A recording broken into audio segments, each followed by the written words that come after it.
Olá, nós estamos aqui na Igreja Batista do Jockey. Não, nós não estamos na Igreja Batista do Jockey. A Igreja Batista do Jockey está aí na sua casa, está aí no seu quarto, aonde você está, na sala da sua casa, com a sua família, pois a igreja são pessoas. E esse somatório de pessoas que nesse instante presta esse culto a Deus é a Igreja Batista do Jockey. Aqui nós estamos no templo da Igreja Batista do Jockey, ainda vazio por causa da pandemia. Brevemente esperamos poder voltar para cá e termos o culto presencial, abraçando uns aos outros. Mas enquanto isso não acontece, nós queremos prestar este culto a Deus.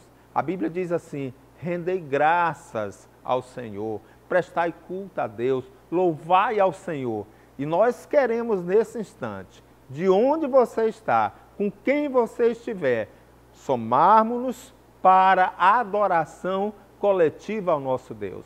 Participe de cada cântico, cante junto, participe da leitura da palavra de Deus, ouça a mensagem da palavra de Deus. Vamos orar juntos, vamos prestar um culto a Deus como só Ele merece. Que Deus nos abençoe. Vamos juntos?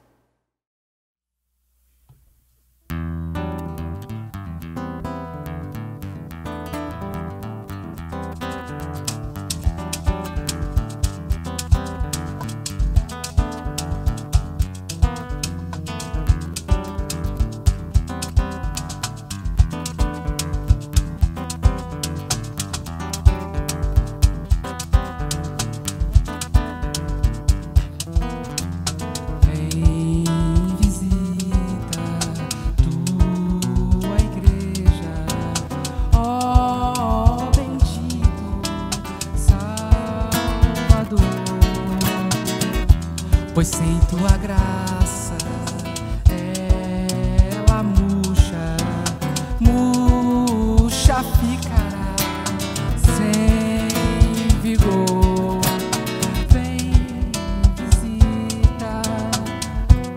Vem visita tua igreja, ó Senhor.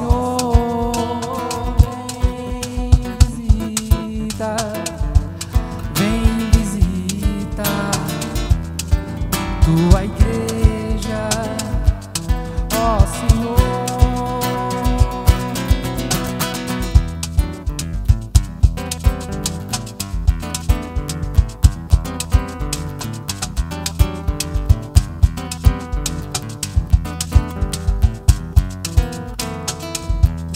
Vem visita tua igreja,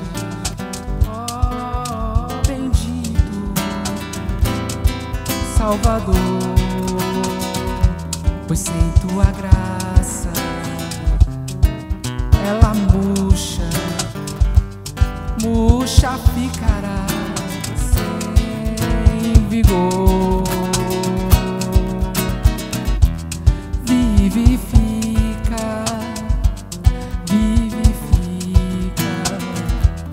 nossas almas, ó Senhor.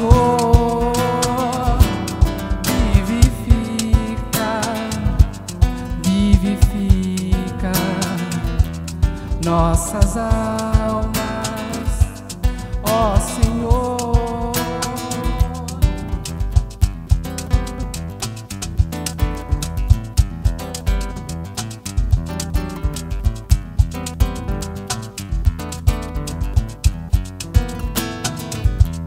Vem visita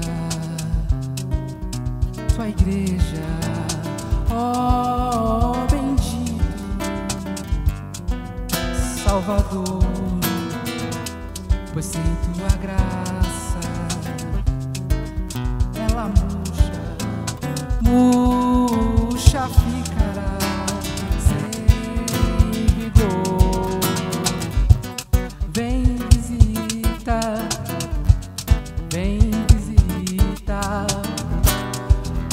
tua igreja, ó Senhor.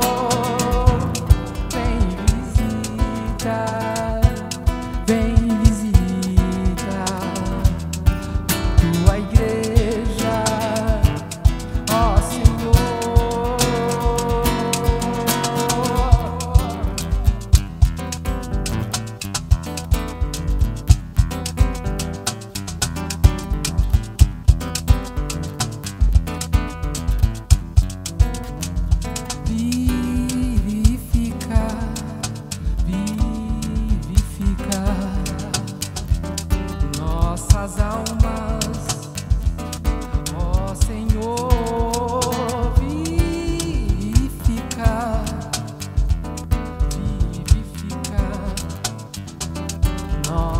das almas, Senhor.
Com amor, ensinando sempre o bem, seu sincero olhar me cativou,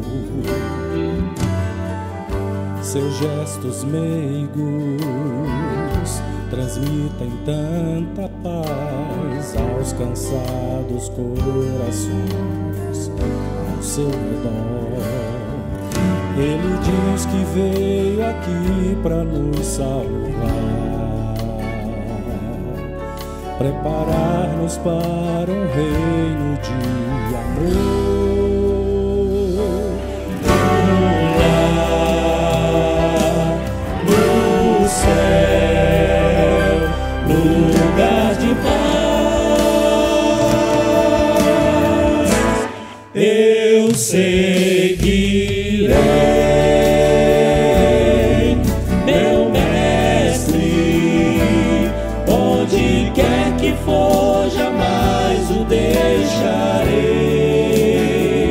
O meu viver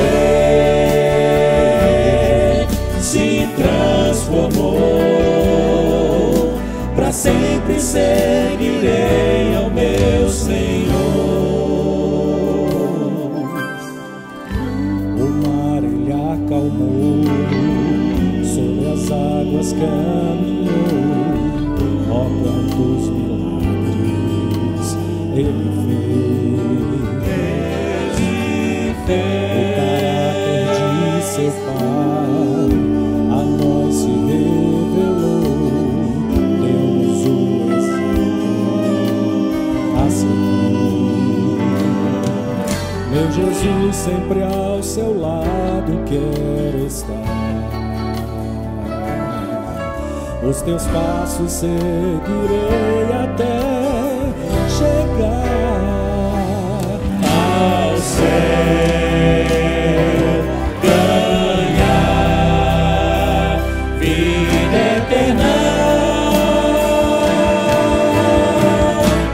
Eu seguirei meu mestre, onde quer que for, jamais o deixarei. O meu viver se transformou, para sempre seguirei ao meu Senhor. Eu seguirei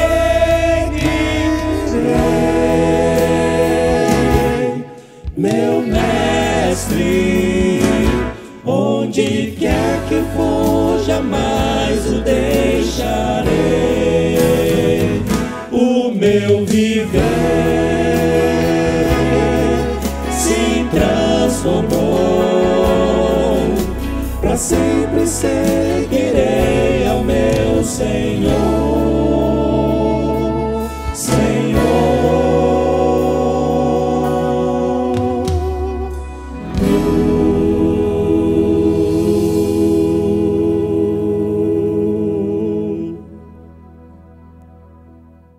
Quero começar hoje, e espero me estender até na noite de Natal, quando vou falar ainda sobre esse personagem bíblico, que é Jesus, eu gostaria de conhecer, junto com a igreja, alguns personagens bíblicos. A Bíblia é a revelação de Deus. Tudo que Deus quis que a gente soubesse, Ele deixou escrito aí na Bíblia. Tem gente que fica procurando nas entrelinhas da Bíblia descobrir coisas que Deus não teve interesse de deixar. A revelação está aí, está completa, é a palavra de Deus que nós temos, e aqui que Ele deixa para a gente, diz para a gente quem Ele é e como nós devemos nos relacionar com Deus. Não olhe a Bíblia como um compêndio de teologia, não. A Bíblia é um livro simples. Ela conta a história de pessoas que se relacionaram com Deus e também alguns casos de pessoas que não se relacionaram com Deus, para a gente olhar e aprender a como se relacionar com o nosso Deus. E hoje nós gostaríamos de começar algumas histórias de personagens bíblicos, pegando o personagem bíblico mais antigo. Primeiro que está na Bíblia, primeiro livro escrito da Bíblia, nós vamos pegar o personagem principal. Quem é? Livro de? Não. O primeiro livro que foi escrito, meus irmãos, foi o livro de Jó. Foi o livro de Jó. Depois aqui Moisés escreve Gênesis, Êxodo, Levítico, Pentateuco. Mas o primeiro livro é o livro de Jó. Jó é uma história muito bonita. Todo mundo já ouviu falar dessa história. E tem uma frase que todo mundo diz de Jó: eu queria ter paciência de Jó. Já ouviram isso? Pois bem, vamos conhecer um pouco dessa história. A Bíblia diz que ele era um homem justo, temente a Deus, muito temente a Deus, vivia para agradar a Deus, casado, tinha 7 filhos, 3 filhas, está aí no capítulo logo 1 do livro de Jó, está antes de Salmo. Se você olhar o imposto de renda dele, você vai descobrir que nessa época aí, Moisés diz isso, que ele tinha 7 mil ovelhas, 3 mil camelos, 1.000 juntas de boi, 500 jumentas e muitos servos e servas. Talvez você olhe e diga assim: talvez as ovelhas e os bois fossem comerciais hoje, mas quem tinha 1.000 juntas de boi naquela época estava preparado, tinha uma transportadora, estava habilitado a transportar qualquer coisa. Quem tinha 500 jumentas tinha também uma transportadora, tinha uma frota de Uber. A pessoa anda agora de carro, anda agora de moto. Viajando outro dia aqui no sul do Piauí, interior da Bahia, eu fiquei impressionado, gente tangendo gado de moto. Eu digo, os tempos mudaram. Naquele tempo era útil mesmo, era o jumento para você ir montado, o burro, não é? E ele era então considerado o homem mais rico do Oriente. A Bíblia diz, vem relatando os bens, o estilo de vida de Jó, aí diz assim: no dia dos filhos de Deus, ou dos anjos, se apresentarem diante do Senhor, vai junto com os anjos de Deus para o culto Satanás. O que é que Satanás quer no meio de um culto? Pois ele foi para lá. E onde tem Satanás, tem confusão. Satanás vira para Deus e diz assim, Deus que chama a atenção: ei, Satanás, tu viu meu servo Jó? Homem reto, que me ama, que presta culto a mim. Aí o diabo, mas desse jeito, o Senhor enche ele de boi, de jumento, de camelo, de filho, de mulher, de tudo, casa boa, como é que ele não gosta de ti? Quer dizer que você acha que ele me adora porque ele tem essas coisas? Qualquer um. Aí eu fico pensando aqui na gente.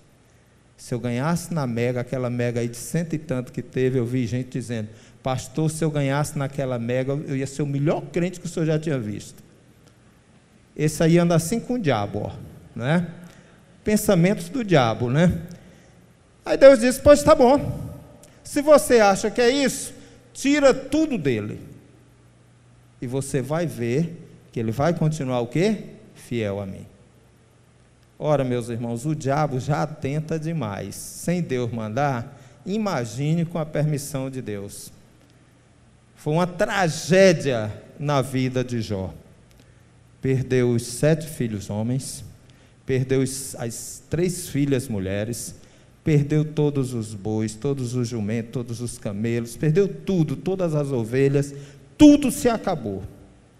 Ficou ele, a simpática da esposa dele, e nada mais do que isso. E a Bíblia abre um versículo dizendo assim: mas Jó, em tudo isso, não blasfemou contra Deus. Aí o diabo, não, mas ele vai blasfemar. Vai ver agora a minha nova medida que eu vou entrar, ele vai blasfemar. O homem adoece, fica coberto de chagas, de ferida. Diz que ele pegava uma pedra e tentava limpar os ferimentos. A esposa dele vai até lá onde ele diz assim: Jó, amaldiçoa esse teu Deus e te mata. Já tinha suicídio naquela época. Mas ele continuou firme. Os amigos dele ficaram sabendo disso. 3 amigos ficaram sabendo disso e foram visitá-lo. Um tal de Elifaz, um tal de Bildade e um tal de Sofar. Nas visitas, eles começaram a falar sobre a grandeza de Deus. Que Deus é bom, que Deus é isso, que Deus é aquilo. Eu fui visitar o Joãozinho, irmão nosso que está com metástase. Eu estava lá sexta-feira, eu já tinha preparado essa mensagem, eu estava lá sexta-feira e ele começou a falar da grandeza de Deus e eu fui junto. Aí eu digo, não, eu estou aqui feito o Bildade, né? Eu pensei até assim, eu estou aqui igual maldade, eu vou parar de falar essas coisas aqui agora. Eles falavam sobre a grandeza de Deus, falavam sobre a natureza humana, mas quando eles falavam de Deus, aí eles viravam para Jó e diziam assim: Jó, tu sabe por que é que tu está sofrendo? Não. Vocês sabem por que é que ele estava sofrendo, né? Ele foi vítima de uma aposta do diabo com Deus, não foi isso? Não sei se vítima, alvo, melhor palavra, de uma aposta do diabo com Deus, se ele seria leal ou não. E eles começaram a dizer para Jó: Jó, tu não sabe por que é que tu está assim? Não. Tu perdeu tudo, tu quebrou, tu faliu, tu está doente desse jeito, tu perdeu teus filhos, tuas filhas, tuas noras, teus genros, perdeu tudo isso, porque tu estás em pecado. Pecado? É, você está em pecado. Meus irmãos, isso é a boca de muito cristão. Basta alguém adoecer, a gente diz logo o quê? É pecado na vida dele. Eu lembro que, acho que eu já disse isso aqui algumas vezes, mas é porque marca a gente. Logo que surgiu o meu problema de diabetes, uma irmãzinha dizia assim para mim: é pecado, viu, pastor? É pecado. Eu digo, não, é açúcar demais. Tem nada a ver com pecado, né? Mas a ideia deles é que Jó estava passando tudo aquilo por causa de pecados não confessados. 2 coisas me chamaram a atenção em frases que eu ouvi de pessoas essa semana sobre a questão do Setembro Amarelo de suicídio. Você acredita que ainda tem gente que diz que as pessoas cometem suicídio porque estão em pecado?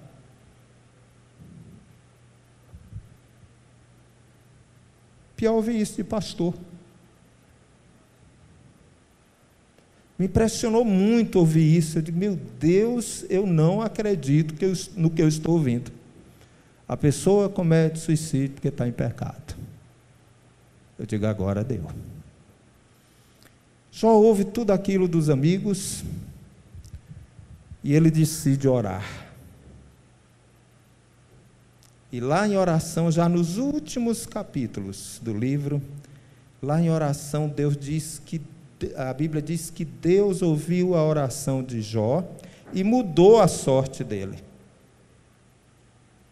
Olha aí uma boa dica da gente se livrar do diabo. É como? Orando. Orando. E tudo que ele tinha, Deus chamou aqueles 3 caras, o Maldade, o Zofar, e disse: vá lá onde Jó, se apresente diante dele, com ouro, com prata, com camelo, com isso, com aquilo, e dê para ele, que ele vai orar por vocês. O cheio de pereba foi orar por eles. Nessa história, se ele tinha 5.000 ovelhas, 7.000 ovelhas, ele passou a ter 14.000. A Bíblia diz que dobrou em tudo os bens dele. Tornou a ter 7 filhos homens, 3 filhas mulheres e com a mesma esposa. Já ouvi também sermão dizendo que Deus deu uma nova esposa. Negativo, a mesma. Se entenderam que ainda tiveram 10 filhos juntos. Jó termina dizendo assim, 3 versículos que eu acho fantástico. Nu nasci, não foi isso que ele disse? E nu vou voltar. Outra coisa que ele diz que eu gosto muito, antes, ele diz para Deus, antes eu te conhecia de quê? De ouvir falar. Agora o quê? Meus olhos te contemplam. E finalmente, lá no meio do capítulo, no meio do livro, capítulo 19, ele diz assim: eu sei que o meu Redentor o quê? Vive. Depois de tudo isso, ele viveu 140 anos, e a Bíblia diz que ele morreu farto de dias, feliz, tudo bem, porque ele era fiel ao Senhor. O que isso tem a ver com nossas vidas hoje à noite, meus irmãos? Mês de outubro, primeiro domingo de outubro, 3 meses para terminar o ano. O que isso tem a ver com a minha vida, com a sua vida? Rapidamente, quando você lembrar no livro de Jó, desse personagem bíblico, lembrar de Jó, lembre de 3 coisas. Primeira, existe um mundo espiritual. Existe um mundo espiritual. Hoje, nós vivemos como se esse mundo não existisse. A gente procura Deus, para Deus resolver a nossa doença, resolver isso, resolver aquilo, mas sem muito compromisso com Deus, não é assim? Ah, se der eu passo lá na igreja, se der. Deus é uma coisa que é secundária na vida da gente. A gente tem todos os objetivos construídos, de casamento, de trabalho, de comprar uma casa, um carro, tudo planejado. O emprego que nós queremos. Tem gente que passa aí 10 anos estudando, até que passa no concurso que ele quer. Mas Deus é uma coisa assim meio distante. Na hora dos apertos a gente vai atrás dele. E eu quero lhe dizer que a nossa vida não só é essa dimensão aqui não. Não é só esse mundo aqui não. Nós temos uma dimensão espiritual. Existe uma vida espiritual. Nessa dimensão espiritual, nós ouvimos aqui falar do próprio Deus. Quem foi o personagem foi discutir com Deus? Satanás, o próprio diabo. E diz que essa discussão se deu num culto que os anjos estavam fazendo a Deus. Então olha aí, nós estamos falando de coisas espirituais. Deus, o diabo e quem mais? Anjos. Existe um mundo espiritual. E quando a gente fala em diabo, tem crente que só não fala o sinal da cruz. Mas diz assim, pastor, não fale essas coisas. Isso assusta as crianças. Eu não gosto de ouvir falar dessas coisas. Não é fazendo de conta que não existe mundo espiritual que você vai se livrar de Satanás e que você vai se relacionar com Deus. Você precisa ter consciência de que existe um mundo espiritual. A Bíblia é clara. Ela fala de reino de Deus. Jesus não falou isso? O meu reino. Buscar em primeiro lugar o quê? O reino de Deus. E existe o reino das trevas. Existe o reino da luz existe o reino das trevas, que é o reino de Satanás. Existe o mal e existe quem? O bem. Existe Deus, existe o diabo. Por mais que você não queira falar sobre isso, mas essa dura realidade existe. E a gente precisa estar alerta para isso. Porque todo dia Deus briga por você e Satanás briga por você. Todo dia a nossa vida é disputada por Deus e é disputada por Satanás. Existe uma briga. O diabo quer lhe levar para o inferno, a casa dele. Deus quer lhe levar para o céu, para o reino dele, que é a casa dele. Para isso ele mandou Jesus. O reino de Satanás, meus irmãos, é liderado por ele. Você sabe quem era Satanás? Um anjo de Deus. Um dos primeiros anjos a serem criados. Ele mandava tudo no céu. E um dia, ele pensou, vou me tornar igual a Deus. Por isso ele foi o quê? Expulso do céu. E ele montou uma rede muito grande de servos. É o reino que ele tem. Eu quero lhe dizer que o diabo, ele não tem os mesmos atributos de Deus. Deus tem 3 atributos que só são dele. Onipotência, vocês lembram disso? Onisciência e o quê? Onipresença. O diabo, ele não sabe o que você pensa. Por isso, cuidado antes de falar. O diabo, para entrar na tua vida, só se você deixar. Ele não tem a habilidade de acompanhar todas as coisas que acontecem ao mesmo tempo. Ele não sabe o que está acontecendo lá na classe das crianças agora, se ele estiver aqui. Se ele estivesse lá, ele não saberia o que está acontecendo aqui.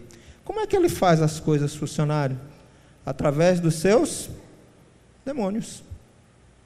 Efésios vai falar em principado, potestades, demônios. Jesus fala em demônios, que é exatamente os soldados de Satanás, tem uma hierarquia. O reino de Deus também tem uma hierarquia. Estava conversando com a Alcione, lembrando de umas histórias de quando eu era menino, lá em São Domingos do Maranhão. O reino de Deus tem os serafins, lembram disso? Depois vem quem? Os querubins. Depois vem quem? O irmão Silva, lá de São Domingos, dizia que eram os surubins. É só porque ele comia lá da lagoa, né? Não tem nada a ver. O reino de Deus, tem os serafins, tem os querubins, tem os arcanjos, tem os anjos. Cada um com sua tarefa. Enquanto Jesus disse, aquele possesso, que Jesus pergunta o nome dele, ele disse que o nome dele era o quê? Legião. E Jesus disse que essa casta de demônio, esse tipo de demônio, só saía com muito jejum e oração. A legião era composta por 6.000 demônios, divididos em 10 grupos de 600. Aquele homem tinha no corpo dele 6.000 demônios. Assusta, né? Você vê como é a rede de Satanás. Por isso que aquilo que a gente faz às vezes escondido e que a gente acha que nunca vai ficar sabendo, ninguém vai ficar sabendo, tem um demônio que vê e passa para o computador central do diabo. A gente não consegue viver escondido, porque existe, meus irmãos, um mundo espiritual. Está fora dessa dimensão aqui. Mas nós somos alvo desses 2 mundos. O reino de Deus e o reino das trevas. Nossa vida é disputada todo dia, toda hora. O que aconteceu com Jó, não é só com Jó. Jó, se você pegar talvez o relato bíblico, 3 1000 anos até chegar ao Novo Testamento, e até agora mais 2000 anos, 5000 anos, o diabo tem todas essas informações. E a vida de todas essas pessoas são disputadas por Deus, são disputadas pelo diabo. Livro de Jó, primeira coisa que a gente vai guardar, existe um mundo o quê? Espiritual. Esse mundo espiritual me lembra que minha vida é disputada por Deus e pelo diabo. Quem está vencendo aí? Como é que está o placar? Não é? A outra coisa que eu queria que a gente guardasse bem no coração desse livro de Jó é sobre a questão do sofrimento humano. Veja que a palavra de Deus, antes de falar da criação, antes de falar de qualquer tema, o primeiro livro escrito é para responder a pergunta: por que sofremos? Se tem uma coisa que incomoda a gente, é sofrimento. Fulano faliu, mas por quê? O que houve com ele? Aí toma fofoca no WhatsApp, né? Será que foi por isso? Não, olha, uma vez, meu Deus do céu, como essa questão do sofrimento mexe com a cabeça da gente. E o primeiro livro escrito por Moisés, ele já tenta responder: por que sofremos? Porque nesse primeiro livro escrito, Everton, as pessoas já diziam que nós sofremos por causa de quê? Do pecado. Está com câncer? Por causa do pecado. Bateu o carro? Pecado. Virou o carro? Pecado. Morreu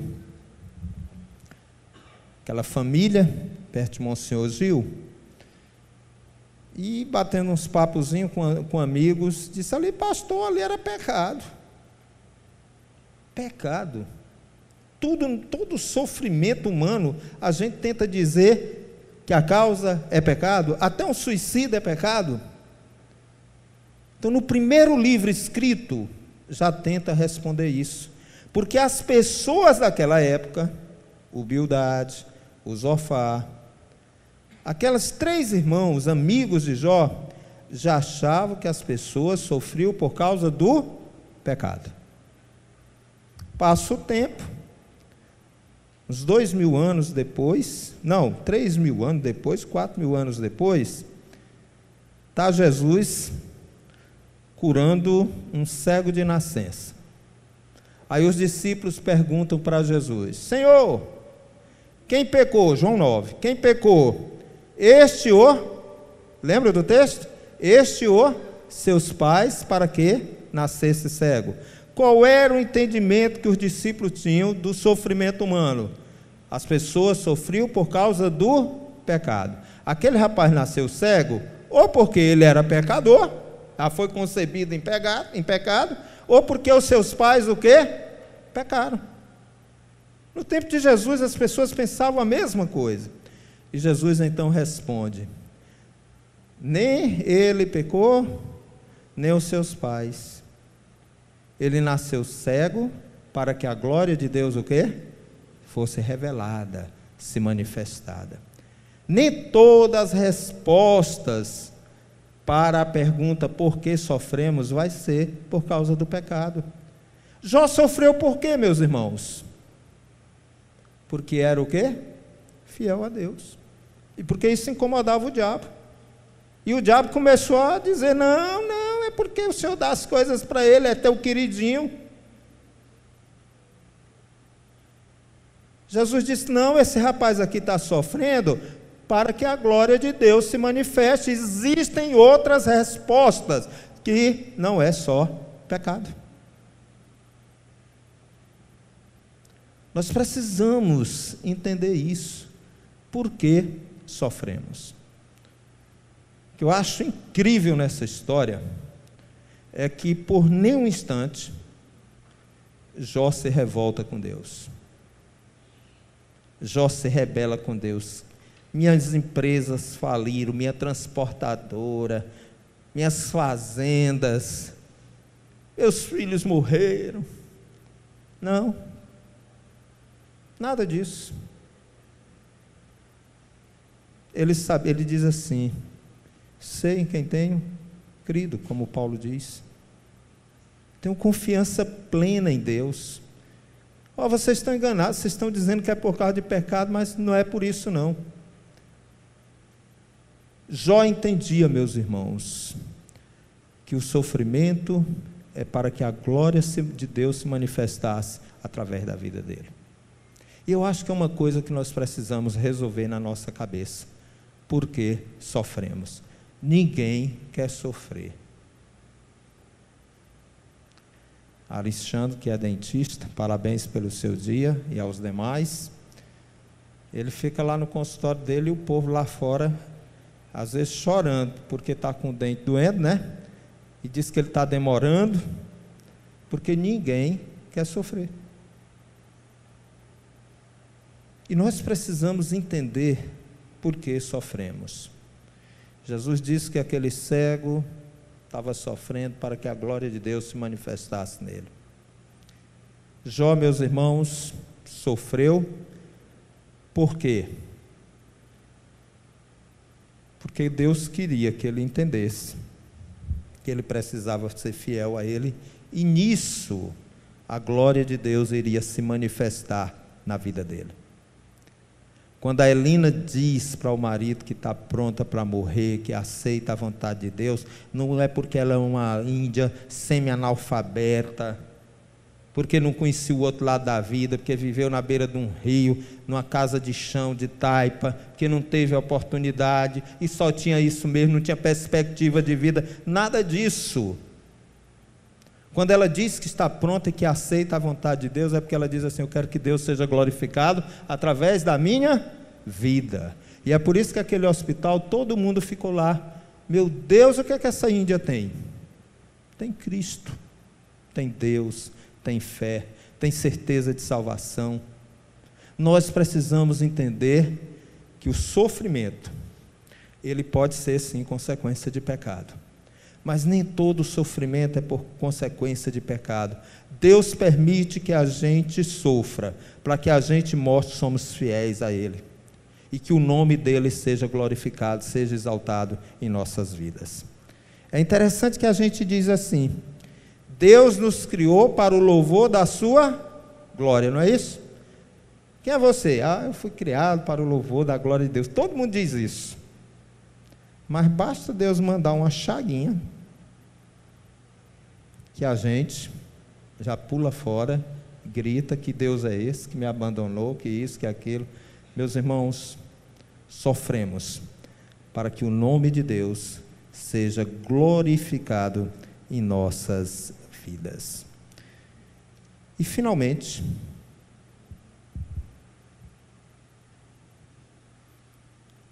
quando ele diz em Jó 19:25, eu sei que o meu Redentor vive. Sofremos para a glória de Deus, mas aprendemos também, aprendemos que existe um mundo espiritual, mas aprendemos também que nós precisamos de um Redentor. Comecei dizendo que Jó era um homem corretíssimo diante de Deus, uma vida íntegra, intocável, irreputável, ninguém podia apontar o dedo para ele, mesmo em desgraça, mesmo doente, fiel, extremamente fiel a Deus. Mas mesmo sendo um homem justo, correto, muito fiel a Deus, Jó nos ensina nesse livro que nós precisamos de um Redentor.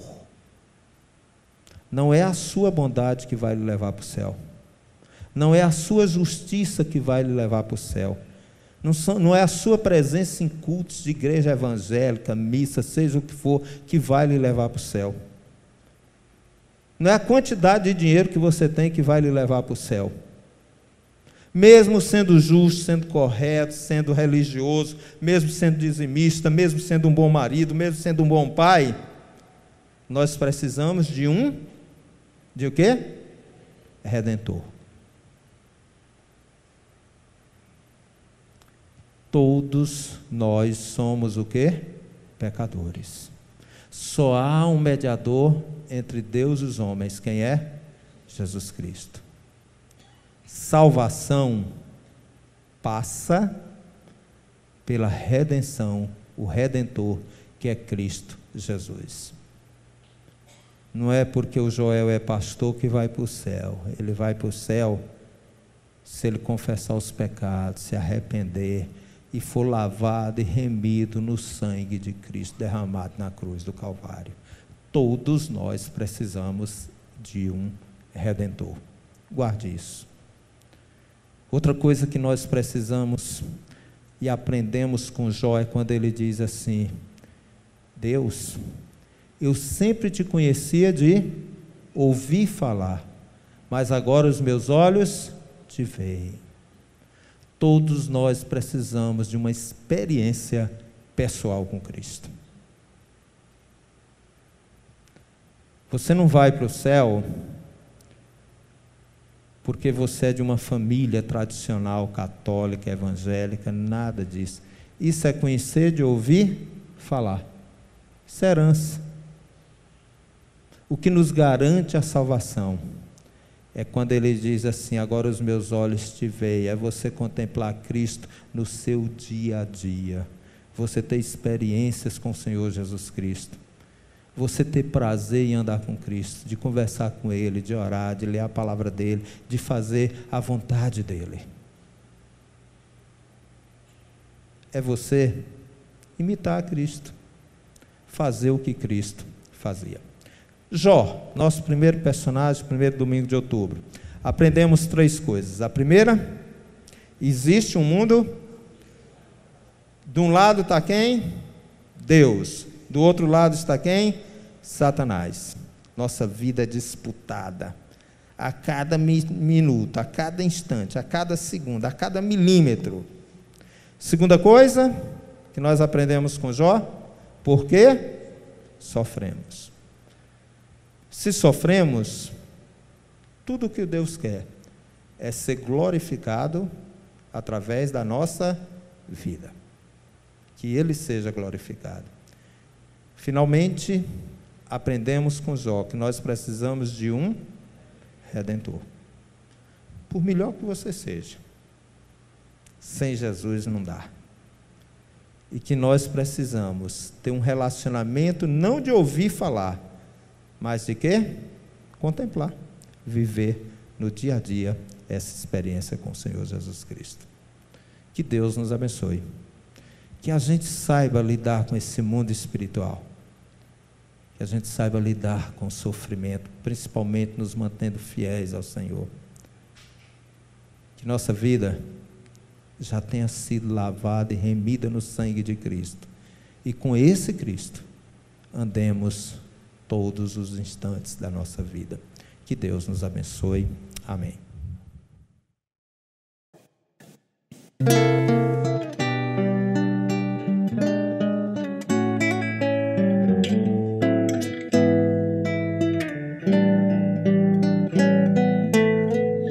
Bem sei que tudo podes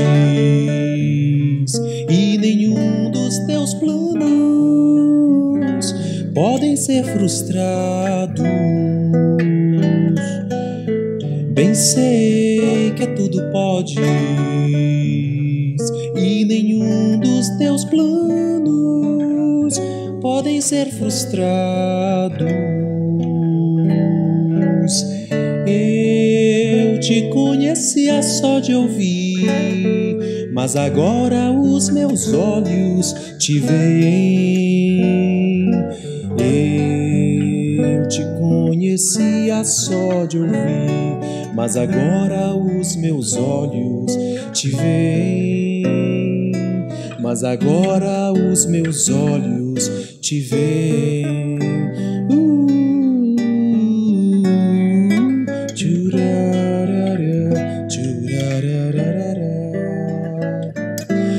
Bem sei que tudo podes e nenhum dos teus planos podem ser frustrados. bem sei que tudo podes e nenhum dos teus planos podem ser frustrados. Eu te conhecia só de ouvir, mas agora os meus olhos te veem. Eu te conhecia só de ouvir, mas agora os meus olhos te veem. Mas agora os meus olhos, mas agora os meus olhos, mas agora os meus olhos te veem.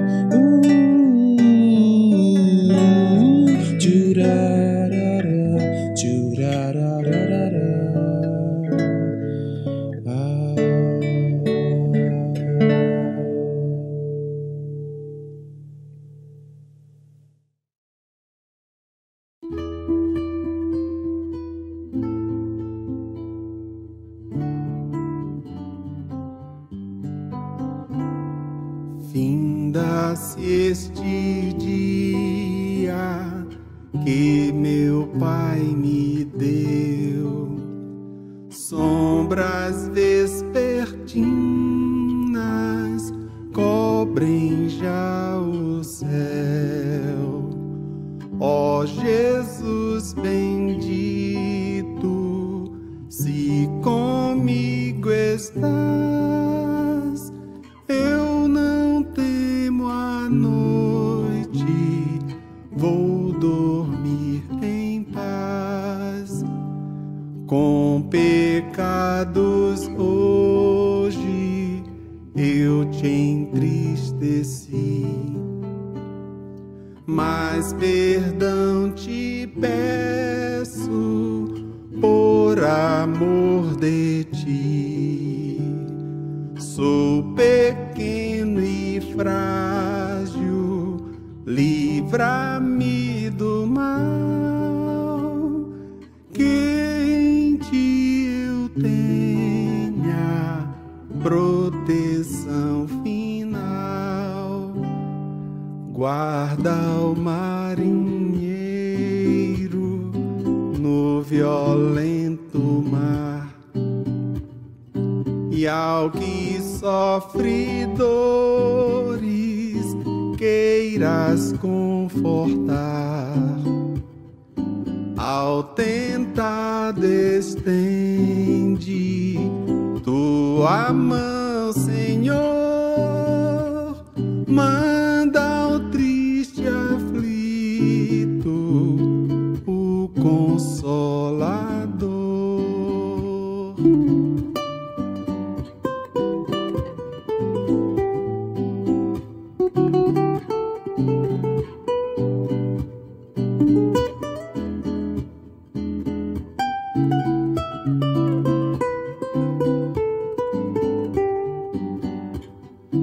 Pelos pais e amigos,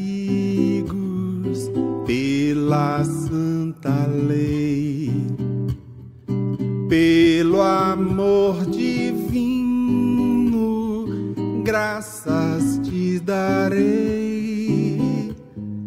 Ó Jesus, aceita minha petição, e seguro durmo sem perturbação, e seguro durmo sem perturbação.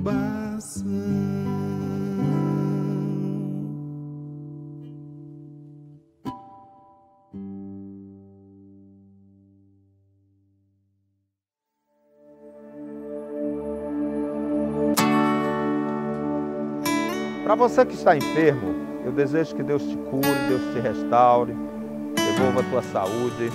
Para você que está sem pão, desejo que Deus traga o alimento para sua casa, para sua família.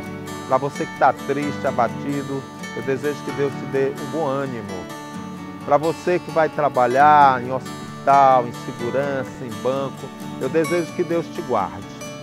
Eu desejo a todos vocês uma semana abençoada na presença de Deus e que tenhamos boas notícias no decorrer dessa semana. Receba o abraço carinhoso da Igreja Batista do Jockey. Boa semana!